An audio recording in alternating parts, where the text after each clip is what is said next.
যদি প্রাসঙ্গিক থাকতোই 5 আগস্ট পালাই যেতে হতো না।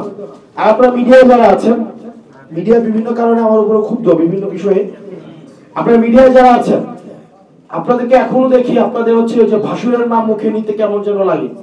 আপনারা এখনো সাবেক প্রধানমন্ত্রী শেখ হাসিনা, উনি সাবেক প্রধানমন্ত্রী নাকি ফেসিবাদের যিনি হচ্ছেন একদম বোচার of this motherland, বোচার of Bangladesh, এই বাংলাদেশের হচ্ছে বোচার। 2000 মানুষকে উনি শুধুমাত্র চেয়ার টিকায় রাখার জন্য হত্যা করেছে।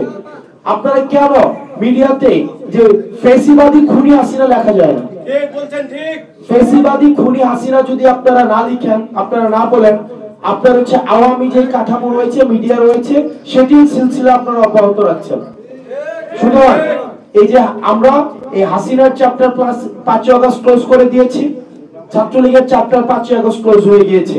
5 আগস্ট পরবর্তী বাংলাদেশে আমাদের ফেসিবাদ বিরোধী যে রাজনৈতিক দলগুলো রয়েছে তাদের সাথে আমাদের মতের পার্থক্য হবে, কথার পার্থক্য হবে, তাদের সাথে আমাদের রাজনৈতিক বিভিন্ন বিষয়ে আমাদের মত পার্থক্য হবে, একই টেবিলে বসে আমাদের দ্বিমত প্রকাশ করব, আমাদের মধ্যে বিভাজন থাকবে, কিন্তু একটা জায়গায় স্পষ্ট, হাসিনার পুনর্বাসন, ফেসিবাদের পুনর্বাসন কোন রূপে, কোন মতের মাধ্যমে, কোন পথের মাধ্যমে, কোন ব্যবসায়িক শ্রেণীর মাধ্যমে, কোন মিডিয়ার মাধ্যমে এই বাংলাদেশ আর কখনোই হতে দেওয়া হবে না।